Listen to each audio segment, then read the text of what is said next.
உங்க பேப்பர்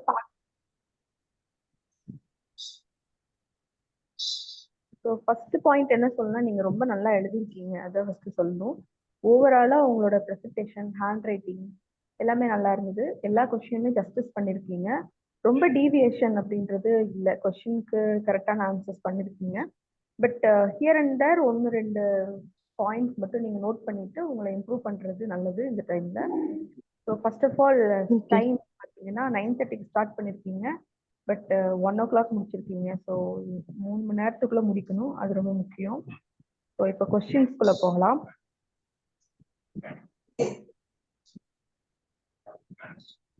நான் பேசுறது உங்களுக்கு கேக்குதுங்களா? கரெக்டா கேக்குதுங்க. ஓகே. ஸோ ஃபர்ஸ்ட் கொஸ்டின் பார்த்தீங்கன்னா யூரோப்பியன் செட்டில்மெண்ட்ஸ் பத்தி இருந்துச்சு. ஸோ நீங்க வந்து ஒரு யூரோப்பியன்ஸ் பத்தி போடுறதுக்கு பதிலாக செட்டில்மெண்ட்ஸ், அவங்களோட settlement, for example Tharangambadi, Tharangambadi இந்த மாதிரி ஒரு செட்டில்மெண்ட் நேம் நீங்க சப்ஹெட்டிங்காக கொடுத்து போடலாம். அப்போ நாங்கள் ஸ்ட்ரெயிட்டாவே நீங்க ஆன்சர் பண்ற மாதிரி இருக்கும். ஸோ இந்த அப்ரோச் ஓகே தான், பட் அந்த அப்ரோச் இன்னும் கொஞ்சம் பெட்டரா இருக்கும். Next question.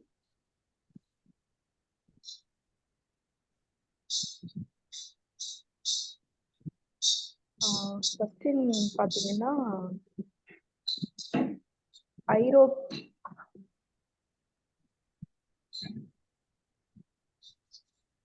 இந்த ரைவல்ரி அப்படின்ற ஒரு பார்ட் நம்ம கேட்கல. யூரோப்பியன்ஸ்க்கு என்ன ரைவல்ரி அப்படின்னு கேட்கல. அதுக்கு ஒரு 4-5 லைன்ஸ் நம்ம ஸ்பெண்ட் பண்ணணும்னு அவசியம் இல்லை. இதுக்கு மேல வேற ஒரு நல்ல ஒரு செட்டில்மெண்ட் பத்தி நீங்க எழுதிருக்கலாம். ஸோ ஸ்ட்ரெயிட்டாவே ஆன்சர்ஸ் பண்ணுங்க எப்பவுமே. போலாம். Okay. Constitution a carbon copy of 1935 அப்படின்னு போட்டிருக்காங்க. ஓகே, இது நல்லாவே பண்ணிருக்கீங்க. கொஞ்சம் கீழே வாங்க.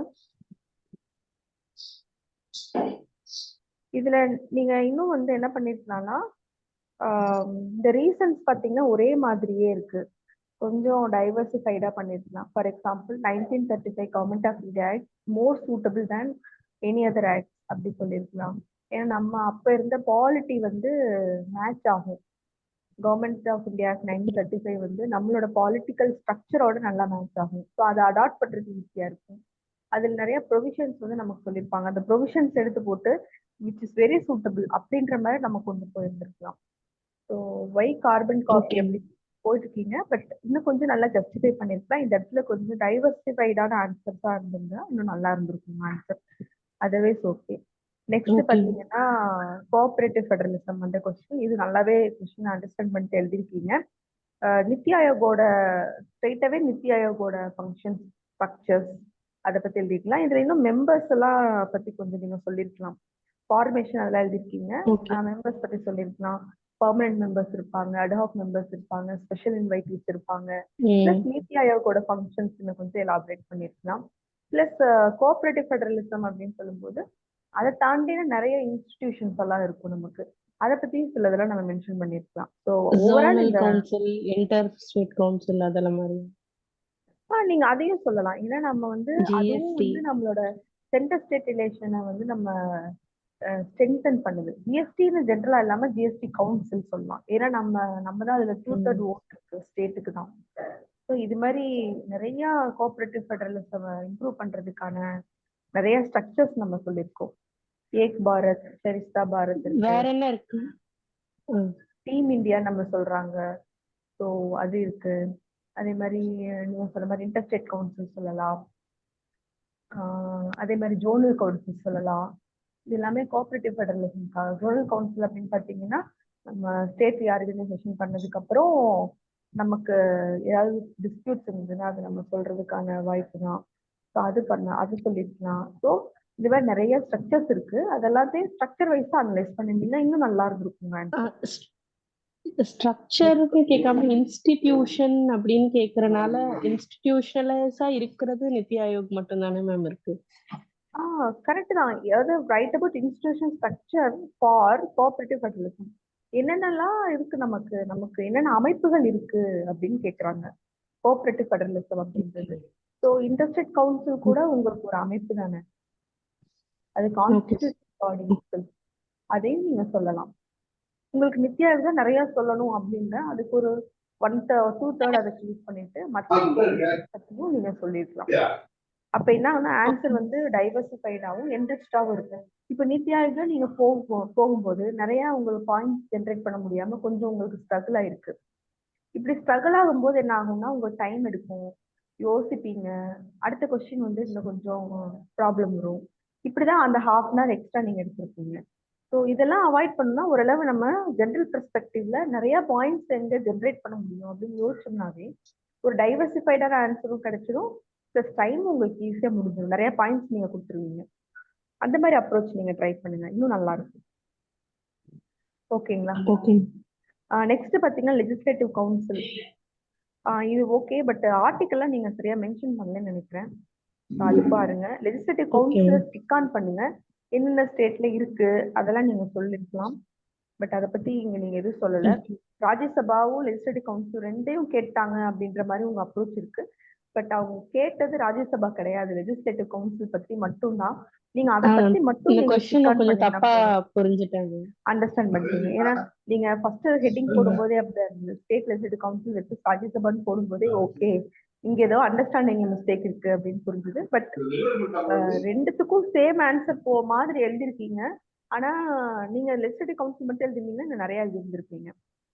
அதுதான் மார்க்ஸ் கொஞ்சம் அது நான் எப்படி புரிஞ்சுக்கிட்டேன்னா பார்லிமெண்டரி ராஜ்யசபா இருக்கு, ஸ்டேட் லெஜிஸ்லேட்டிவ் கவுன்சில் அது கூட கம்பேர் பண்ணும்போது எப்படி இருக்கு அப்படின்ற மாதிரி புரிஞ்சுக்கிட்டேன். பட் क्वेश्चन எப்படி இருக்குன்னா பார்லிமெண்டரி ஃபார்ம் ஆஃப் கவர்மெண்ட் நமக்கு சென்ட்ரலையும் அதான் இருக்கு, ஸ்டேட்லயும் பார்லிமெண்டரி ஃபார்ம் ஆஃப் கவர்மெண்ட் தான் இருக்கு. ஸோ அதுல நம்ம லெஜிஸ்லேட்டிவ் கவுன்சில் கேட்கறாங்க. அப்போ 2 ஹவுசஸ் இருக்கு, அந்த 2 ஹவுசஸ்ல லெஜிஸ்லேட்டிவ் கவுன்சில் சொல்லுங்க அப்படின்றது நம்மளோட கொஸ்டின். ஓகே, நீங்க இன்னும் ஒரு தடவை 2 தடவை நீங்க படிச்சிருந்தீங்கன்னா கொஸ்டின் படிச்சு பார்த்துருந்தீங்கன்னா உங்களுக்கு புரிஞ்சிருக்கும். It happens. பட் ஃபர்ஸ்ட் நீங்க என்ன பண்ணுங்கன்னா கொஸ்டின் ஒரு தடவை 2 தடவை வாசிச்சிருங்க. அது வந்து மேண்டேட்டரி, டைம் ஆகும் அப்படின்னு விட்டு போகாதீங்க. ஹரிபரியா ஆன்சர் ஸ்டார்ட் பண்ணாதீங்க. Make a structure, just make some understanding on the question, otherwise you are good.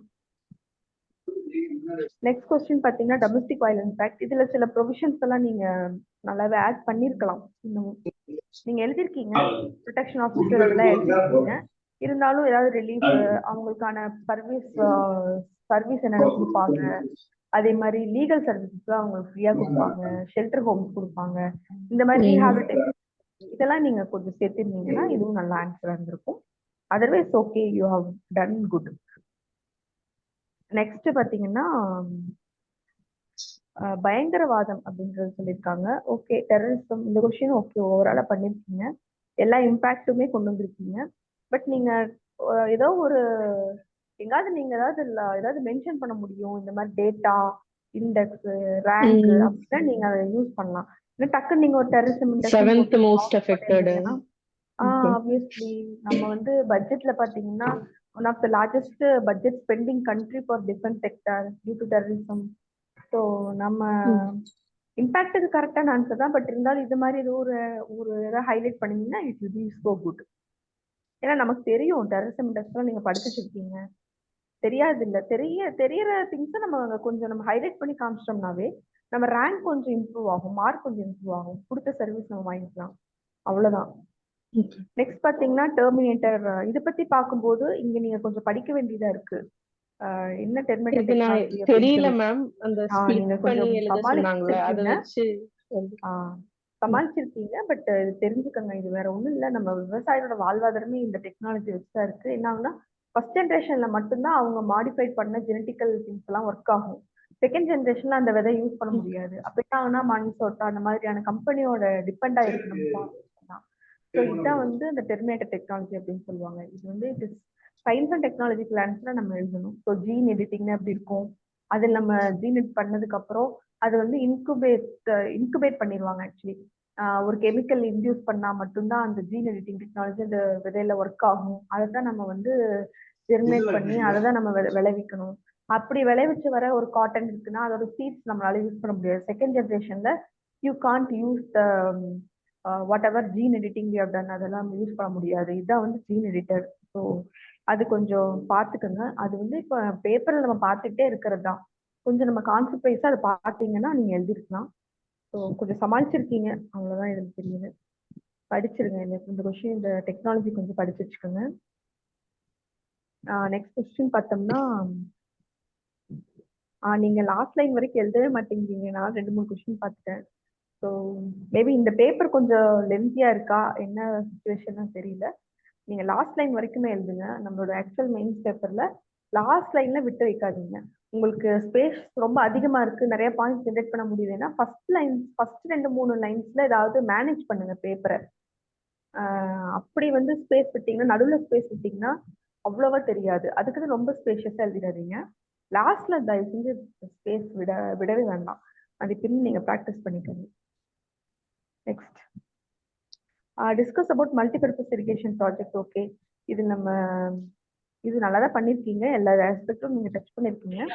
ஒரு மேப் ஒன்று போட்டிருக்கலாம். பட் 10 மார்க்னால it is not mandatory. But 15 மார்க்லாம் வந்துச்சுன்னா மேப் போடுங்க. அப்படியே கீழே வாங்க. ஓகே, இது ஒரு நெகட்டிவ் இம்பாக்ட் சொல்லியிருக்கலாம். டேம்ஸ் ப்ராஜெக்ட்னால நெகட்டிவ் இம்பாக்ட்னு சொல்லியிருக்கலாம். ஏதாவது எக்ஸாம்பிள் நீங்க சொல்லிருக்கலாம். கென் பெட்வா ப்ராஜெக்ட், அதாவது இந்த மாதிரி ஏதாவது ஒரு இன்டர்லிங்க் ப்ராஜெக்ட் பண்ணிருக்கலாம், சொல்லிருக்கலாம். நிறைய நம்ம பண்ணிட்டு இருக்கோம், நிறைய ப்ரொபோசல்ஸ் இருக்கு. காளீஸ்வரம் லிஃப்ட் இரிகேஷன் ப்ராஜெக்ட் எல்லாமே அதோட பார்ட்ல தான் நமக்கு வரும். அதே மாதிரி 2 காம்பனண்டா இருக்கு, north Indian component, south Indian component. எவ்வளோ நம்ம அதுல எவ்வளோ இருக்கு, இதுல எவ்வளோ இருக்கு, அது மாதிரி கொஞ்சம் நீங்க கொஞ்சம் அது மட்டும் படிங்க. நேஷனல் இந்த இன்டர்லிங்கிங் கொஞ்சம் மட்டும் அதை மட்டும் படிச்சுக்கோங்க. நெக்ஸ்ட் பாத்தீங்கன்னா எல்பிஜி கொஸ்டினுமே நீங்க இன்னும் நல்லா பண்ணிருக்கலாம். எல்பிஜி பாத்தீங்கன்னா வாட் இஸ் எல்பிஜி, அதை பத்தி கொஞ்சம் போட்டிருக்கலாம். இந்த கல்ஃப் வார் அதெல்லாம் நீங்க அவாய்ட் பண்ணிருக்கலாம். ஸோ நம்ம வந்து எக்கானமியை வந்து லிபரலைஸ் பண்றோம். அப்ப நம்ம லிபரலைசேஷன் சப்ஹெட்டிங் இப்படியே போடுங்க. லிபரலைசேஷனா என்ன, பிரைவேடைசேஷனா என்ன, குளோபலைசேஷனா என்ன, இப்படியே சப்ஹெட்டிங் போடுங்க. அதனால நமக்கு எதை நடந்துச்சு, என்னென்ன அவுட்புட் நம்ம பண்ணோம், என்ன ப்ராசஸ் பண்ணோம், சொல்லுங்க. இல்ல அந்த கொஸ்டின் வந்து எல்பிஜின்னு கேட்கல மேம்.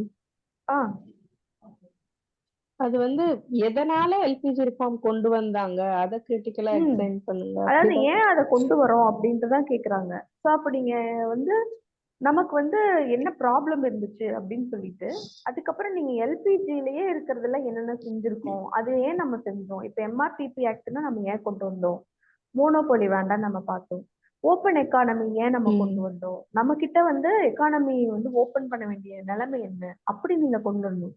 அதாவது உங்களோட டேர்ம்ஸ், எல்பிஜி ரிலேட்டட் டேர்ம்ஸே ஹெட்டிங்ஸா போட்டுட்டு உள்ள நீங்க அந்த இதை எக்ஸ்பிளைன் பண்ணியிருந்தீங்கன்னா உங்களுக்கு நல்லா மேட்ச் ஆயிருக்கும். உங்க அப்ரோச் எப்படி இருந்தது அப்படின்னா, ஜஸ்ட் அதுக்கு முன்னாடி என்ன நடந்துச்சு, கல்ஃப் வார் நடந்துச்சு, ஆயில் பிரைஸ் இன்க்ரீஸ் ஆச்சு, நம்மளால வந்து பேலன்ஸ் ஆஃப் பேமெண்ட் பிரச்சனை இருந்துச்சு அப்படின்றதுல நீங்க ஸ்டார்ட் பண்ணிருக்கீங்க. இதுக்கு நீங்க என்ன பண்ணிருக்கலாம்னா, எல்பிஜிக்கான ஓவராலா நம்ம ஆரம்பிச்சோம், இது வந்து one of the reason. LPG பண்றதுக்கு என்னென்ன ஸ்டெப்ஸ் எடுத்தோம், அந்த ஸ்டெப்ஸ் வந்து என்னென்ன நடந்துச்சு, இப்படி கொஞ்சம் அனலைஸ் பண்ணிருந்தீங்கன்னா நல்லா இருந்திருக்கும். அதுவும் இல்லாமல் இந்த மாதிரி பாக்ஸ் எல்லாம் போட்டீங்கன்னா ஒரு ஹாஃப் பேஜ் அதுலேயே போயிடுது. இது நீங்க லெட்டரா எழுதிருந்தீங்கன்னா இன்னும் கொஞ்சம் கண்டென்ட் ட்ரான்ஸ்ஃபரா தெரிஞ்சிருக்கும். ஸோ ரொம்ப தேவைப்பட்டுச்சுன்னா மட்டும் இந்த பாக்ஸ் இது மாதிரிலாம் போடுங்க. அதர்வைஸ் இதையே நீங்க சப்ஹெட்டிங்கா கூட போட்டு நீங்க எழுதினீங்கன்னா நிறைய பாயிண்ட்ஸ் இருக்கும். அதாவது இப்போ ஒரு 10 மார்க் அப்படின்னா 5 to 6 சப்ஹெட்டிங் போடுங்க. 15 மார்க்னா ஒரு 7 to 8, 9, 10 சப்ஹெட்டிங்ஸ் போடுங்க. நிறைய எழுதுற மாதிரி நீங்க பாத்துக்கோங்க. ஏன்னா இதெல்லாம் நம்ம படிச்சதுதான், புதுசா எதுவும் இல்லை. நெக்ஸ்ட் கொஸ்டின், ஏதாவது நம்ம புதுசான கொஸ்டின் வந்திருக்கு, அது நம்மளால மேனேஜ் பண்ண முடியலன்னா இந்த மாதிரி ஒரு ஸ்ட்ரக்சர்ல உள்ள போய் நம்ம பண்ணிருப்போம். பட் இதெல்லாம் நமக்கு காலங்காலமா படிச்சுட்டு இருக்கிற கொஸ்டின், இதெல்லாம் நல்லாவே எழுதுங்க. அதே மாதிரி ஆர்கியாலஜிக்கல் எக்ஸ்கவேஷன் இப்போ சொல்லியிருக்காங்க, அயனேஜ் பத்தி சொல்லியிருக்காங்க. Okay good. இதுல நீங்க இன்னும் கொஞ்சம் டெக்னிக்கல் திங்ஸ் கொஞ்சம் சேர்த்திருக்கலாம். அந்த பீட்டா அனலிட்டிக்கல் இதெல்லாம் போட்டிருக்கீங்க, இயர்லாம் போட்டிருக்கீங்க, இயர்லாம் கொஞ்சம் முன்னாடியே எழுதிருங்க. நீங்க எந்த அந்த இயர்லாம் மென்ஷன் பண்ணிருக்கீங்களா அப்படின்றது நான் தேடி கண்டுபிடிச்சு நானா பார்த்து நானா கண்டுபிடிச்சு நானா திருத்திட வேண்டியதான் அப்படின்னு இன்விஜிலேட்டர் கையில கொடுத்துறாதீங்க. இதெல்லாம் ஹைலைட் பண்ணுங்க, நீங்க எழுதிருக்கீங்கன்றத ஹைலைட் பண்ணுங்க. நெக்ஸ்ட்,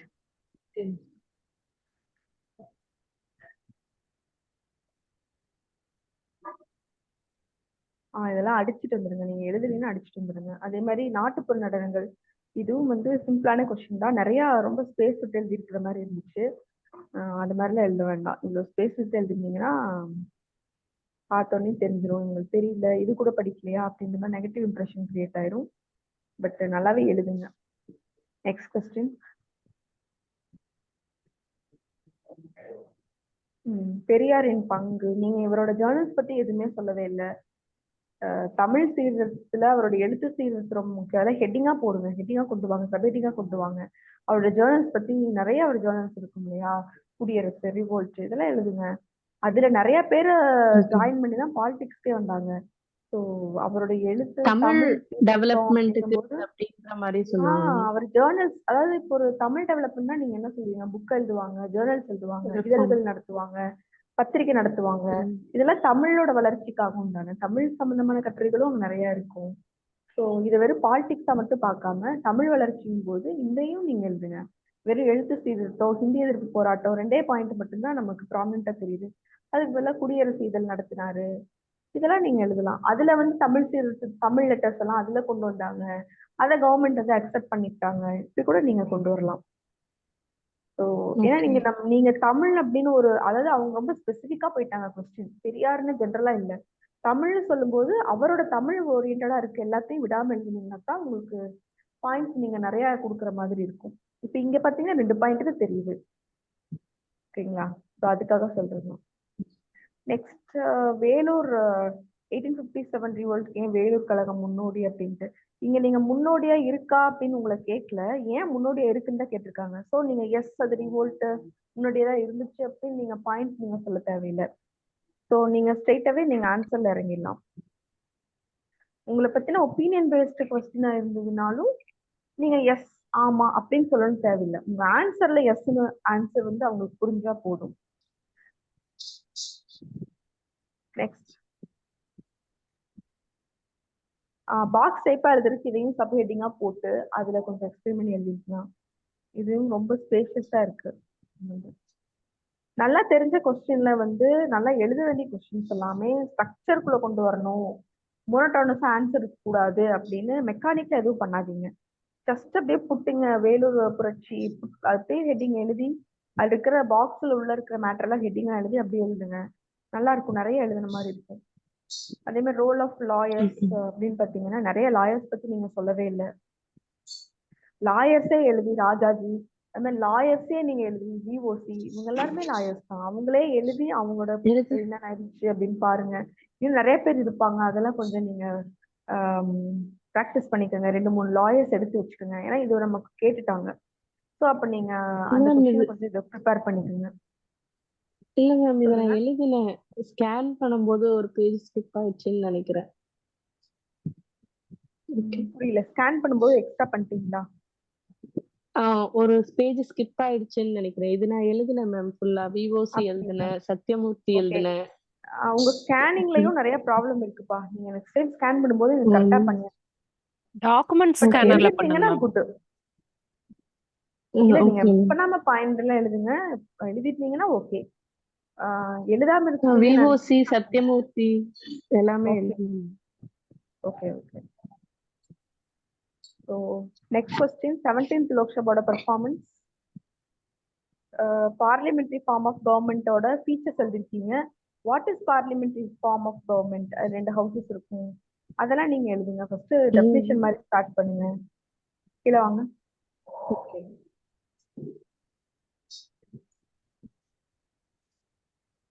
மற்றபடி நீங்க பாயிண்ட்ஸ் எல்லாம் ஓரளவு கொடுத்துருக்கீங்க.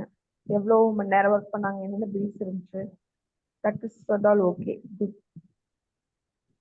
நெக்ஸ்ட் கொஸ்டின், கவர்னர் வந்து எப்படி இருக்காங்க, பிரிட்ஜா இருக்காங்க அப்படின்னு சொல்லிட்டு இருக்கு. ஓகே, ரீசன்ட் இஷ்யூஸ் கொஞ்சம் நீங்க எழுதுங்க. தமிழ்நாடு கவர்னர் மட்டும் இல்லாம நம்ம லெப்டினன்ட் கவர்னர் ஆஃப் டெல்லி, அங்கேயும் ப்ராப்ளம்ஸ் இருக்கு. மகாராஷ்டிரால சட்டசபையை கலைச்ச போது அங்கேயும் ப்ராப்ளம் இருக்கு. ஸோ தமிழ்நாடுன்னு மட்டும் ஸ்டிக் ஆன் ஆகாம எல்லா இடத்துலையும் எழுதுங்க, என்ன பிரச்சனைகள் இருக்கு, ரீசன்ட் இஷ்யூஸா எழுதுங்க. ரிசர்வேஷன் ஆஃப் பில்ஸ்ன்னு எழுதுனீங்க, என்ன பில்லு, நம்ம தமிழ்நாட்டில் நிறைய பில்லு ரிசர்வ் பண்றாங்க, அதுக்கு ரீசன் சொல்லுங்க அப்படின்னு சொல்லி சுப்ரீம் கோர்ட்டே சொல்லியிருக்காங்க. ஸோ அதெல்லாம் என்ன பில்லுன்றது எக்ஸாக்டா எழுதுங்க, நல்லா இருக்கும். 2 தான். அது கான்ட்ரவர்ஷியலா இருக்கும். இல்ல அதுதான் ஆன்சரே. இப்போ ஆன்சரே அப்படிதான் இருக்கும். நீங்க ஒன்றும் கவர்னரை திட்ட போறது கிடையாது. நீங்க உள்ள ஆன்லைன் ரம்மின்னு எழுதிருக்கீங்க, அது நீங்க மேல எழுத போறீங்க, அவ்வளவுதான். அப்ப என்னால டு த பாயிண்ட் நீங்க சொல்றீங்கன்னு வரும். அவ்வளவுதான். உள்ள எழுதியிருக்கிறத மேல எழுத போறீங்க, அவ்வளவுதான். அதே மாதிரி மகாராஷ்டிராலயும் அது நடந்துச்சு. அதே மாதிரி lieutenant governor problem versus lieutenant governor and elected government, அது மாதிரி எழுதுங்க. ஏன்னா இது சீஃப் வந்து மினிஸ்டர். கோர்ட்லயே கேஸ் நடந்துட்டு இருக்கு. So நீங்க ஒன்றும் பொலிட்டிக்கலா எழுத போறது இல்ல, பாலிட்டியா தானே எழுத போறீங்க. எழுதும்போது ஹார்ஷ் வேர்ட்ஸ் யூஸ் பண்ணாதீங்க, அவ்வளவுதான். வாட் இஸ் வாட்டர்னு மட்டும் சொல்லிட்டு முடிச்சுங்க. நெக்ஸ்ட். எழுதாம விட்ட பேஜ் எல்லாம் அடிச்சிருங்க. எக்ஸாம்லயும் இந்த மாதிரி blank விட்டுட்டு வந்துடாதீங்க. Okay, ஜிஸ்ஸோட management. ஜிஸ் கொஸ்டினும் கொஞ்சம் நல்லா படிங்க. வாட் இஸ் ஜிஸ் அப்படின்னு தெரிஞ்சுக்கோங்க. டிசாஸ்டர் மேனேஜ்மெண்ட்ல ஜிஸ் என்ன ஒர்க் பண்ணுது அப்படின்ட்டு. அது மேப்பிங் பண்ணுவோம், சர்வே பண்ணுவோம், ஒரு ஏரியா அசஸ் பண்ணுவோம். ஸோ ஒரு ஒரு வெள்ளம் வந்திருக்கு, ஒரு ட்ரவுட் வந்திருக்குன்னா அந்த ஏரியா என்ன, யார் யாரெல்லாம் அஃபெக்ட் ஆனாங்க, யாருக்கெல்லாம் நம்ம டேமேஜ் காம்பன்சேஷன்லாம் கொடுக்கணும், இதெல்லாம் அசஸ் பண்றதுக்கு ஜிஸ் யூஸ் பண்ணுவோம். மேப்பிங் பண்ணுவோம். அதுலயும் பார்த்தீங்கன்னா ரிஸ்க் மேப்பிங் பண்ணுவாங்க. அதே மாதிரி சர்வே பண்ணுவாங்க. அதே மாதிரி என்னென்ன பாதிப்புகள், டேமேஜ் அப்படின்றத அசஸ் பண்ணுவாங்க. இதெல்லாம் முக்கியமான பாயிண்ட். நீங்க வந்து டிசாஸ்டர் மேனேஜ்மெண்ட்டா ஆன்சரை பார்த்து எழுதிருக்கீங்க, ரெஸ்பான்ஸ் ரெக்கவரி அப்படி எழுதிருக்கீங்க. ஆக்சுவலா ஆன்சர் என்னன்னா ஜிஸ்ஸை பத்தினதா இருக்கணும். ஜிஸ்ஸோட கான்ட்ரிபியூஷன் டு டிசாஸ்டர் மேனேஜ்மெண்ட் அப்படி இருக்கணும். ஸோ இல்ல நல்லா மேம், அந்த பார்த்து ரெக்கவரி பீரியட்ல ஜிஸ்ல என்ன பண்ணிருக்காங்க அதுதான் எழுதியிருக்கேன் மேம். ஆக்சுவலி ஜிஸ் தான் உங்களோட கொஸ்டின், டிசாஸ்டர் மேனேஜ்மெண்ட் கொஸ்டின் கிடையாது. ஜிஸ்னா நம்ம என்னென்ன அதுதான் மேம், பண்ணுவோம், மேப்பிங் டிசாஸ்டர் பண்ணுவோம். மேனேஜ்மெண்ட்ல ஜிஸ் என்ன பண்ணிருக்காங்க அதுதான் கேட்டிருக்காங்க மேம். ஆனா உங்க ஆன்சரை பாக்குறதுக்கு அப்படி தெரியல. நீங்க டிசாஸ்டர் மேனேஜ்மெண்ட் அப்படியே எடுத்து எழுதிருக்கீங்க, அப்படிதான் இருக்கு. It help preparedness, it help response recovery அப்படிதான் எழுதிருக்கீங்களே தவிர இந்த ரிஸ்க் அசஸ்மெண்ட் எடுத்து முன்னாடி போடுங்க. ஜிஸ் வந்து ப்ரிப்பேர்ட்னஸ்ல என்னென்னலாம் பண்ண ஹெல்ப் பண்ணுது, அப்படி இருக்கு ரெக்கவரி இல்லைங்களா. ஸ்டேஜ்ல என்னென்னலாம் பண்ண இது பண்ணுது, அந்த மாதிரி இது கொடுத்திருக்கேன் மேம். எப்படி ஹைலைட் ஆகுதுன்னா டிசாஸ்டர் மேனேஜ்மெண்ட்டா ஹைலைட் ஆகுது, ஜிஸ் தான் ஹைலைட் ஆகும். இதுதான் பாயிண்ட். நீங்க ரிஸ்க் அசஸ்மெண்ட் உள்ள எழுதிருக்கீங்க இல்லையா, அதை தூக்கி மேல போடுங்க. ஜிஸ் இன் ரிஸ்க் அசஸ்மெண்ட் உள்ள எழுதுங்க, ப்ரிப்பேர்னஸ் யூஸ்ஃபுல்லா இருக்குங்க. அப்ப ஜிஸ் ஹைலைட் ஆகும், உங்களுக்கு மார்க் நிறைய வரும். ஓகேங்களா. அதே மாதிரி சேட்டலைட் மேப்பிங் எல்லாம் எழுதுங்க. ஜிஸ் டூல்ஸ் எல்லாம் கொஞ்சம் நோட் பண்ணுங்க, ஏன்னா நம்ம ஜிஸ் இங்க வந்து ஃபோக்கஸ் பண்றோம். ஜிஸ் டூல்ஸ் எல்லாம் போடுங்க. ஜிஸ்ல இருக்கிற காம்பனன்ட்ஸ்ல ஒரு சின்னதா குட்டியா எங்காவது போடுங்க. இது 15 மார்க் நினைக்கிறேன். If I am not wrong, நீங்க ஜிஸ் நிறைய எழுதலாம். இங்க 2 பார்ட்டா இருக்கு. அடுத்து கிரீன் நானோ டெக்னாலஜி. ஓகே, இந்த கொஸ்டின் நல்லா பண்ணிருக்கீங்க, ஒன்றும் பிரச்சனை இல்லை. லெஃப்ட் சைட்ல நிறைய இடம் விடுற மாதிரி தெரியுதாங்க அங்க. பட் பாத்துக்கோங்க, ரொம்ப இடம் ஸ்பேஷியஸா இருக்க வேண்டாம், ஒரு மார்ஜின் விடுங்க. Next question. ஜெனரிக் மெடிசின்ஸ், இது ஒரு நெகட்டிவ் இம்பாக்ட் என்ன, பாசிட்டிவ் இம்பாக்ட் என்னன்னு கேட்டிருக்காங்க. ஸ்கீம்ஸ் எல்லாம் எழுதிருக்கீங்க. இதுவும் ஏதோ சமாளிச்ச மாதிரி தெரிஞ்சிச்சு கொஸ்டின். பட் படிங்க. பாசிட்டிவ் இம்பாக்ட்னு சைட் ஹெட்டிங் போட்டு எழுதுங்க. பட் நீங்க மேனேஜ் பண்ணிருக்கிறதுக்காக மார்க் கொடுத்துருக்கு. வாட் இஸ்ன்னு எழுதிருங்க. ஜெனரிக் மெடிசின்ஸ்னா என்ன, உங்களுக்கு கான்செப்ட் மட்டும் புரிஞ்சிருக்கு, பட் பாசிட்டிவ் நெகட்டிவ் அப்படின்னு நம்மளால சொல்ல தெரியல. அது மட்டும் பாத்துக்கோங்க. Child welfare activities in India, நிறைய ஸ்கீம்ஸ் இருக்கு. என்ன ரீசெண்டா என்னென்ன வந்திருக்கு அப்படின்னு சொல்லி பாருங்க. நம்ம தமிழ்நாடு ஸ்கீம்ஸ் தான் எழுதுங்க. நம்ம வந்து நம்ம நிறைய பண்ணிட்டு இருக்கோம் சைல்டு வெல்ஃபேருக்காக. அதெல்லாம் கொஞ்சம் சேர்த்து எழுதுங்க. ஃபுல்ஃபில்டா ஆன்சர் எழுதுங்க. நெக்ஸ்ட்.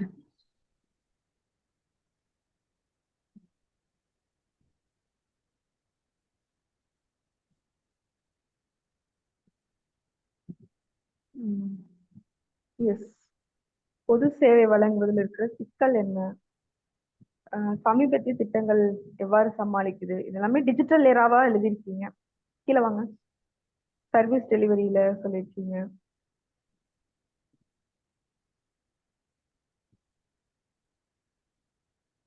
நீங்க நிறைய ஸ்கேன் பண்ணதுனால கொஞ்சம் படிக்க முடியல. ஃபீட்பேக் மெக்கானிசம் இருக்கு, சிட்டிசன் சார்ட்டர் இருக்கு, இதையும் சேர்த்து எழுதுங்க. ஆர்டிஐ இருக்கு, இஆர்டில ம். இருக்கு. இதெல்லாம் சேர்த்து கொஞ்சம் எழுதினீங்கன்னா இன்னும் கொஞ்சம் நல்லா நிறைய பாயிண்ட்ஸ் வந்துருக்கும். ஸ்கேன் பண்ணும்போது கொஞ்சம் நல்லா பண்ணிருங்க. படிக்கிறது கொஞ்சம் கஷ்டமா இருக்கு. ம். Next okay. Right women empowerment in all sphere with recent achievements. கீழே வாங்க. ஓகே, ஸ்போர்ட்ஸ் பாலிடிக்ஸ் இருக்கீங்க. ஓகே, விமனோட லேபர் ஃபோர்ஸ் பார்ட்டிசிபேஷன் அதை பத்தி கொஞ்சம் எழுதுங்க. ஜெண்டர் பேஸ்ட் பட்ஜெட்லாம் இருக்கு, அதெல்லாம் கொஞ்சம் எழுதுங்க. ஆண்டர்பிரினர்ஷிப் கொஞ்சம் ஸ்கீம்ஸ் எல்லாம் இருக்கு, அதெல்லாம் கொஞ்சம் எழுதுங்க. ம். நீட்ஸ் முத்ரால அதிக பெனிஃபிஷியரிஸ் விமன். ஆமா, அதெல்லாம் கொஞ்சம் எழுதுங்க. ஃபினான்ஷியலா நம்ம நிறைய அவங்களுக்கு சப்போர்ட் பண்றோம்ல, ஸோ கொஞ்சம் அந்த மாதிரி எழுதுங்க. ஏன்னா இது இஷ்யூஸ்ல வருது, சோஷியல் இஷ்யூஸ்ல. ஸோ இது மாதிரி கொஞ்சம் சப்ஸ்டான்ஷியேட் பண்ணி எழுதுங்க. அடுத்தது பேரிடர் மேலாண்மை கொள்கை, டிசாஸ்டர் மேனேஜ்மெண்ட் பாலிசி. ஓகே, இது கொஞ்சம் கீ டேர்ம்ஸ்லாம் போட்டு எழுதுங்க, அவ்வளவுதான். இது திருப்பி திருப்பி இதே தான் சொல்லிட்டு இருந்தீங்க போல இருக்கு, பாத்துக்கோங்க. ரிப்பீட் பண்ணாதீங்க பாயிண்ட்ஸ். கீ டேர்ம்ஸ்லாம் போட்டு எழுதுங்க. இது ஒரு தடவை படிச்சுக்கோங்க. இதுல பாத்தீங்கன்னா நம்ம வந்து இந்த சென்னை ஃபிளட்ஸ் எல்லாம் வராம இருக்கணும் அப்படின்றதுக்காக, அதாவது அர்பன் ஃபிளட்ஸை பத்தி எல்லாம் சொல்லியிருப்பாங்க இந்த பாலிசில. ஸோ அந்த பாலிசியோட கிரக்ஸ் என்னன்னு பார்த்துட்டு அதெல்லாம் பாயிண்ட்ஸா டேர்ம்ஸா ஜென்ரேட் பண்ணுங்க. அதே மாதிரி ஓவரால் எக்கனாமிக்ஸ் என்ன பண்ணுங்கன்னா, நீங்க கொஞ்சம் கான்செப்ட் மட்டும் பார்த்துட்டு போய்க்குங்க. பேலன்ஸ் ஆஃப் பேமெண்ட் அப்படின்னா இதுல கரண்ட் அக்கௌண்ட்ல என்னென்ன ஐட்டம்ஸ்லாம் வருது, அதே மாதிரி மெயின் அக்கௌண்ட்ல, கரண்ட் அக்கௌண்ட் அண்ட் கேபிட்டல் அக்கௌண்ட்ல என்ன வருது, இதெல்லாம் பார்த்துக்குங்க. இது இம்பேலன்ஸ் ஆச்சுன்னா என்ன நடக்கும், இதெல்லாம் பார்த்துக்குங்க. ஸோ இதெல்லாம் இன்னும் கொஞ்சம் நல்லா நீங்க இந்த கொஸ்டின் இருக்கலாம். எக்கனாமிக்ஸே நீங்க கொஞ்சம் நல்லாவே படிங்க. இந்த குரூப் 2க்கு நீங்க எழுதுற மாதிரி இருந்ததுன்னா புதுசா எதுவும் படிக்க வேணாம். பட் குரூப் 1 நீங்க நல்லா எழுதுறீங்க, ஸோ குரூப் 1 நிஜமா ட்ரை பண்ணலாம். அப்படி இருக்கும்போது நீங்க எக்கனாமிக்ஸ் கொஞ்சம் கான்செப்ட்ஸ் எல்லாம் படிச்சுக்கோங்க. நெக்ஸ்ட்,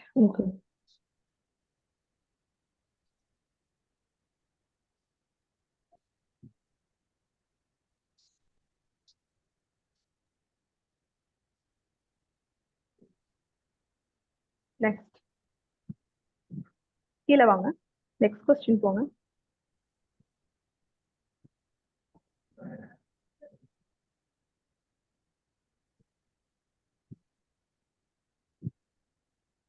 மானிட்டரி பாலிசி, அது மானிட்டரி பாலிசி, பிஸ்கல் பாலிசி, இது என்ன டிஃபரன்ஸ், எக்ஸாம்பிள்ஸ் கொஞ்சம் சொல்லுங்க.